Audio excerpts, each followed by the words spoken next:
Assalamu alaikum wa rahmatullahi wa barakatuh. Aujourd'hui, on va expliquer la partie 3 du chapitre 8, induction électromagnétique. Comme on a vu dans les parties précédentes, les objectifs de cette leçon. Maintenant, dans cette partie, on va expliquer l'objectif, énoncer et appliquer la loi de Lenz. Résumé de la partie précédente, l'induction électromagnétique est l'induction d'une force électromotrice E dans un conducteur quand il est placé dans un flux magnétique variable. La variation du flux magnétique est obtenue soit par la variation de B, soit par la variation de S, soit par la variation de l'angle alpha formé entre B et N. La variation du flux magnétique dans un circuit produit une force électromotrice induite E et ainsi un courant électrique induit I dans le circuit si le circuit est fermé. Loi de l'induction électromagnétique. Loi de Lenz. Le sens du courant induit I est tel que par ses effets électromagnétiques s'oppose toujours à la cause qui lui donne naissance par l'induction électromagnétique.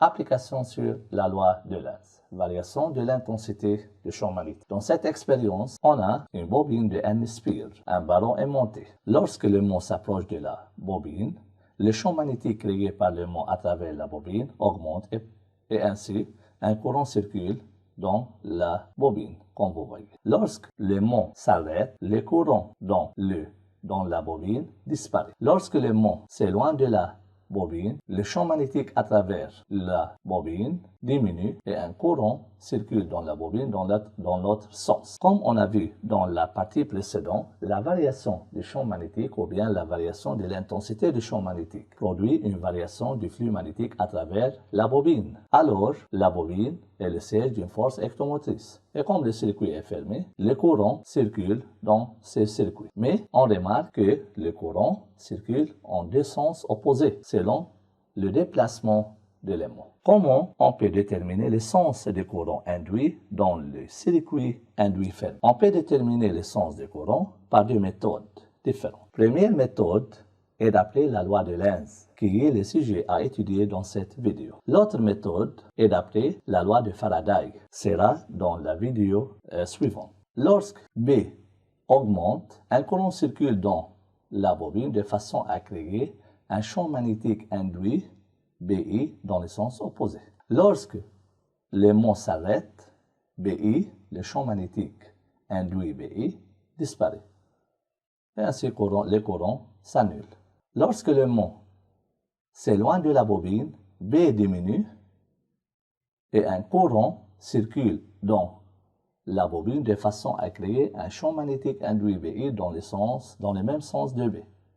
B est le champ magnétique inducteur créé par l'aimant à travers la bobine. BI est le champ magnétique induit créé durant la variation de B. On remarque que le champ magnétique induit BI s'oppose toujours à la variation du champ magnétique inducteur B. Lorsque B augmente, lorsque l'inducteur augmente, BI et B sont de sens opposés. Lorsque l'inducteur B diminue, alors BI et B sont de même sens. Donc, BI s'oppose toujours à la variation de B. BI, qui est le champ magnétique induit, créé toujours à la variation de B. Lorsque B est constante, ne varie pas, alors BI égale 0. Dans ce cas, le sens des courants I est déterminé à partir de BI.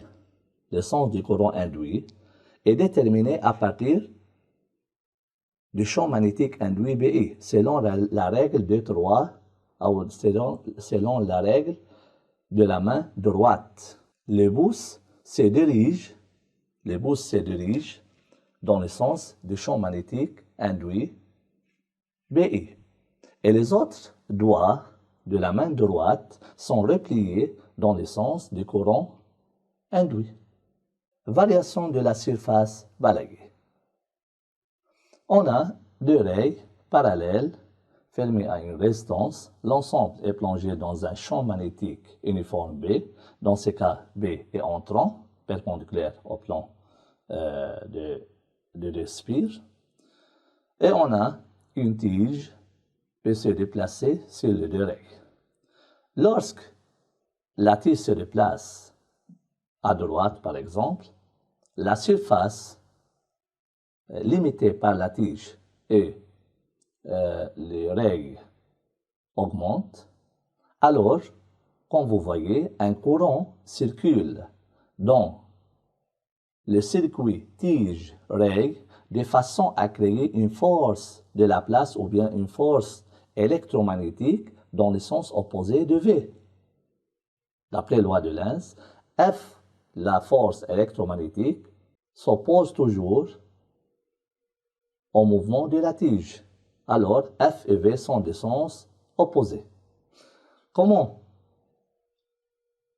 on peut déterminer le sens de I? Le sens de I est déterminé à partir de la règle de 3 doigts de la main droite. L'index est dans le sens du vecteur champ magnétique qui est entrant dans ce cas. Le majeur est dans le sens de la force électromagnétique ou bien force de la place F qui est opposée à V. Et le pouce est dans le sens du courant induit. Dans ce cas, le courant induit traverse la tige de bas en haut. De même, lorsque la tige se déplace en l'autre sens, toujours F s'oppose à V, d'après la loi de Lenz. Et un courant circule dans le circuit tige-règle de façon à créer une force électromagnétique F dans le sens opposé de V. De même, le sens du courant est déterminé selon la règle de 3 doigts de la main droite. Dans ce cas, l'index suivant le sens de V, ou entrant, le majeur est dans le sens de la force électromagnétique F, qui est à droite dans ce cas, et enfin, le pouce est dans le sens du courant induit. Alors, dans ce cas, le courant traverse la tige de haut en bas. Application 3. On donne les 3 documents ci-contre. Document 1. Le conducteur ABCD est placé dans un champ magnétique diminué en modules. Document 2. La tige M1 se déplace sous l'action d'une force F sur les deux règles parallèles plongées dans un champ magnétique uniforme. Document 3. L'aimant s'approche du solénoïde suivant son axe, comme vous voyez. La question est précisée en appliquant la loi de Lenz, le sens des courants induits dans chacun des circuits induits donnés dans les figures ci-dessus. Document 1. L'intensité du champ magnétique inducteur B diminue avec le temps.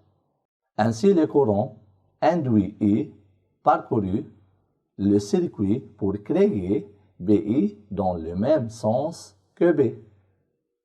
D'après la loi de Lenz, le courant induit s'oppose toujours à la cause qui lui donne naissance. Et dans ce cas, B diminue, alors BI s'oppose toujours à la variation de B. Quand B diminue, alors BI et B sont de même sens. Enfin, d'après la règle de 3 doigts de la main droite, le courant traverse les conducteurs dans le sens anti-horaire. Anti-horaire, c'est-à-dire dans le sens contraire des aiguilles de montre, comme vous voyez sur le document. Document 2. Le courant induit s'oppose par ses effets électromagnétiques à la cause qui lui donne naissance. La force électromagnétique ou bien la force de la place s'oppose alors au sens de déplacement de la tige. Et d'après la loi de Lenz, FE s'oppose à V ou bien à la vitesse de la tige. D'après la règle de 3 doigts de la main droite, le courant induit traverse la tige de N vers M. Document 3. Lorsque l'aimant s'approche de la bobine, le champ magnétique inducteur B créé par l'aimant à travers la bobine augmente en module. D'après la loi de Lenz, le champ magnétique induit BI est dirigé de B vers A, car BI s'oppose toujours à la variation de B. Lorsque B augmente, BI et B sont collinéaires de sens opposé. Et d'après la règle de la main droite, d'après la règle de 3 doigts de la main droite, les courants induits circulent dans la bobine de A vers B. Résumé de cette partie, d'après la loi de Lenz, le champ magnétique induit BI s'oppose à la variation du champ magnétique inducteur B. Lorsque le champ magnétique inducteur B augmente en module, alors le champ magnétique induit BI et B sont de sens opposé. Lorsque le champ magnétique inducteur B diminue en module, alors le champ magnétique induit BI et B sont de même sens. D'après la loi de Lenz, la force électromagnétique, ou bien la force de la place F, exercée sur la tige, dans le cas de la variation de S, s'oppose toujours à sa vitesse V. C'est la fin de la partie 3. Merci pour votre attention.